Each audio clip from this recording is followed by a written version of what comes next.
दलित और पिछड़ा ने बनाई है और उनके हक और अधिकारों की चर्चा इस सदन में प्राथमिकता के आधार पर होनी चाहिए। अपना निजी विधेयक प्रस्तुत किया है और वास्तविकता यह है कि यह विधेयक भारतीय जनता पार्टी के सदस्यों के द्वारा होना चाहिए था, क्योंकि उत्तर प्रदेश में पिछड़े और दलितों के नाम पर सत्ता लेकर आप बैठे हुए हैं। माननीय सदस्य से क्या है, माननीय सदस्य यहाँ पर दलित और पिछड़ों का साथ करने का काम कर रही है। यहाँ पर अगर बात करो अनुसूचित जनजाति की, यहाँ बात करो जातिवाद जनगणना की, माननीय सदस्य पल्लवी पटेल जी पीछे में आइए, सप्लीमेंट्री बजट में आइए।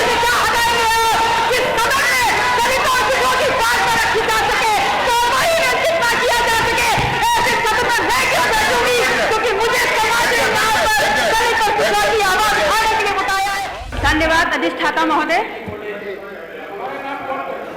जिस यूनिवर्सिटी में आप पढ़े हैं उस यूनिवर्सिटी में मैं भी पढ़ा हूँ, उसी यूनिवर्सिटी में, और उसी यूनिवर्सिटी का मैं छात्र संघ का महामंत्री रहा हूँ और चुनाव जीत करके तीसरी बार आया हूँ और मंत्री जी विधान परिषद के द्वारा आज मंत्री बने हैं। तो अगर परिवारवाद की एक सूची मंगा लिया जाए, आप बैठे। श्रीमती पल्लवी पटेल जी ने व्यवस्था दे दी, हमने प्लीज बैठे। श्रीमती पल्लवी पटेल जी। धन्यवाद अधिष्ठाता महोदय। आज इस सदन में चर्चा का विषय है अनुपूरक अनुदान की मांगों पर चर्चा। और जब इस बजट को मैंने पढ़ा तो सबसे पहले मेरे दिमाग में एक ख्याल आता है कि क्या है ये अनुपूरक बजट। ये है भारतीय जनता पार्टी का अनुपूरक बजट, वो भारतीय जनता पार्टी जो अपने आप को इस विश्व की सबसे बड़ी संगठन होने का दंभ भरती है और डंका पीट कर कहती है। अगर डंका पीट कर कह रहे हैं तो इसी सदन में अभी 5 मिनट पहले मैंने एक टिप्पणी सुनी है बहुत ही सीनियर सदन के सदस्य के द्वारा कि सांच को आंच नहीं। तो अगर सांच को आंच नहीं है तो इस सवाल का जवाब दीजिए कि उत्तर प्रदेश क्या सिर्फ हिंदुओं का प्रदेश है? एक धर्म के नाम का, एक धर्म विशेष के नाम का आप तुष्टीकरण करते हैं और अगर पूछा जाएगा तो आप कहेंगे नहीं होता। कैसे नहीं होता? अगर नहीं होता है तो आप बताइए इस बजट में आपने जैनों को क्या दिया है? आपने सिखों को और गुरुद्वारों को क्या दिया है? आपने बौद्धों को और बौद्ध मठों को क्या दिया है? आपने कबीर पंथों को क्या दिया है? और बहुत दूर मत जाइए, आपने नाथ संप्रदाय को क्या दिया है? क्या ये धर्मास्थल और इन धर्मों में आस्था रखने वाले लोगों की आस्था नहीं है?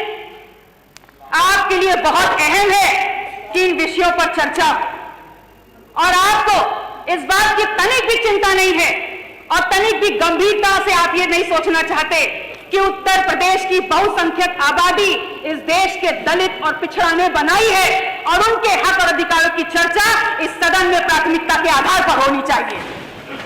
माननीय अधिष्ठाता महोदय, इस बात को मैंने इसलिए उठाया है क्योंकि मैंने उत्तर प्रदेश में जातिवार जनगणना पर चर्चा के लिए अपना निजी विधेयक प्रस्तुत किया है और वास्तविकता यह है कि यह विधेयक भारतीय जनता पार्टी के सदस्यों के द्वारा होना चाहिए था, क्योंकि उत्तर प्रदेश में पिछड़े और दलितों के नाम पर सत्ता लेकर आप बैठे हुए हैं, तो यह विधेयक भी आपके द्वारा आना चाहिए था।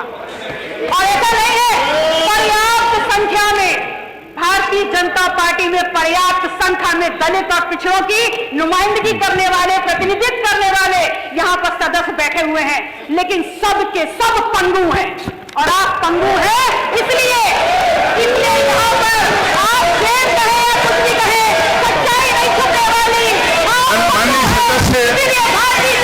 माननीय सदस्य से क्या है, माननीय सदस्य यहाँ पर दलित और पिछड़ों का साथ करने का काम कर रही है।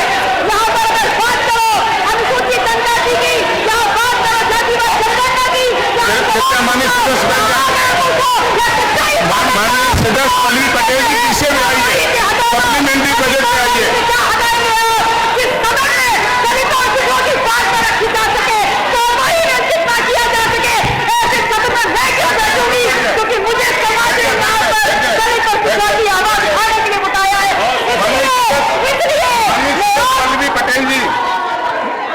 माननीय पल्लवी जी,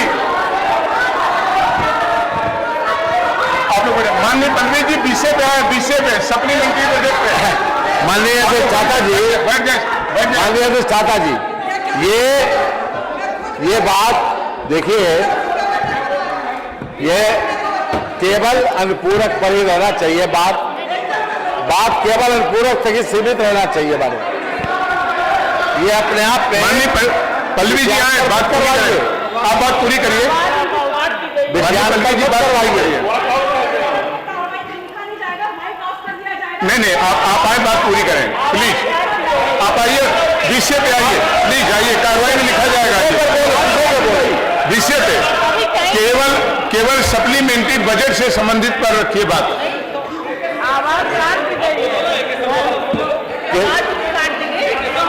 केवल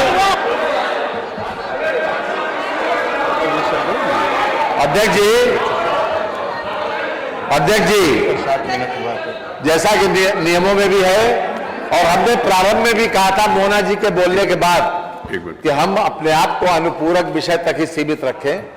जो भी अनुपूरक मांगे रखी गई उसी के विषय में बातचीत हो, तभी वो चर्चा सार्थक होगी।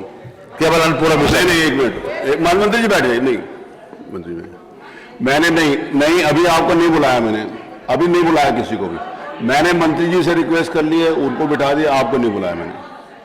मेरा ये रिक्वेस्ट है, जो माननीय संसदीय कार्य मंत्री जी ने कहा, ये सुबेरे ही मैंने माननीय मनोज पांडे जी को ये निवेदन कर दिया था, क्योंकि वो मुख्य सचेतक हैं आपकी तरफ से, आपसे भी कह दिया था और इधर भी माननीय मुख्य सचेतक से बोल दिया था, दोनों तरफ से। बजट सबको मालूम है, जो पुराने सदस्य हैं सबको पता है कि अनुपूरक बजट जिस समय आता है उसके ऊपर कभी कोई चर्चा नहीं हुई। लेकिन मैं एक स्वस्थ परंपरा के अंतर्गत माननीय संसदीय कार्य मंत्री जी से विचार विमर्श करने के बाद मैंने निवेदन किया कि अनुपूरक बजट के ऊपर चर्चा करिए। कभी भी नहीं हुई आज तक, 33 सालों में तो नहीं हुई जब से मैं बैठा हूं। मेरा निवेदन नहीं हुई, कभी नहीं हुई। मेरी बात सुनिए, ऐसे कभी चर्चा हुई है? सब लोगों को सदस्यों को बोलने का अवसर दिया गया?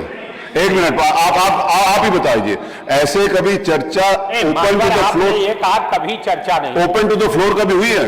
मान्यवर आप नहीं बताइए, उनको बताने दीजिए। मान्यवर आपको मालूम है राजेश जी? आपको पता है? नहीं पता तो मत बोलिए, आप बैठिए प्लीज। मान्यवर बहुत बार ऐसा अवसर आया है। कब हुई है? कम समय में हुई है। नहीं, कब हुई है? कब हुई है? बहुत बार हुई है। कभी आप कार्रवाई निकलवा लीजिए। बहुत पूरे हाउस में चर्चा हुई है? नहीं, कम समय। अरे आप त्रिपाठी जी, या आप पूछ लो, फिर मैं बैठ जाता हूँ। आपको निवेदन क्या? आप चुप रहिए, मुझे पता है आप जब से हैं उसके पहले से मैं हूँ। एक लोगों ने दलील देता। माननीय अध्यक्ष जी, इतने बड़े विस्तार से नहीं हुई। नहीं हुई, वही मैं कह रहा हूं। मैं कह रहा हूँ, लेकिन ऐसा नहीं, आपने कहा कभी हुई है, ऐसे विस्तार से कभी भी नहीं हुई। विस्तार से नहीं हुई। हाँ, और तो विस्तार से होना भी नहीं चाहिए। चलिए आगे, अब हम लोग उठते हैं कल सुबह 11 बजे तक के लिए।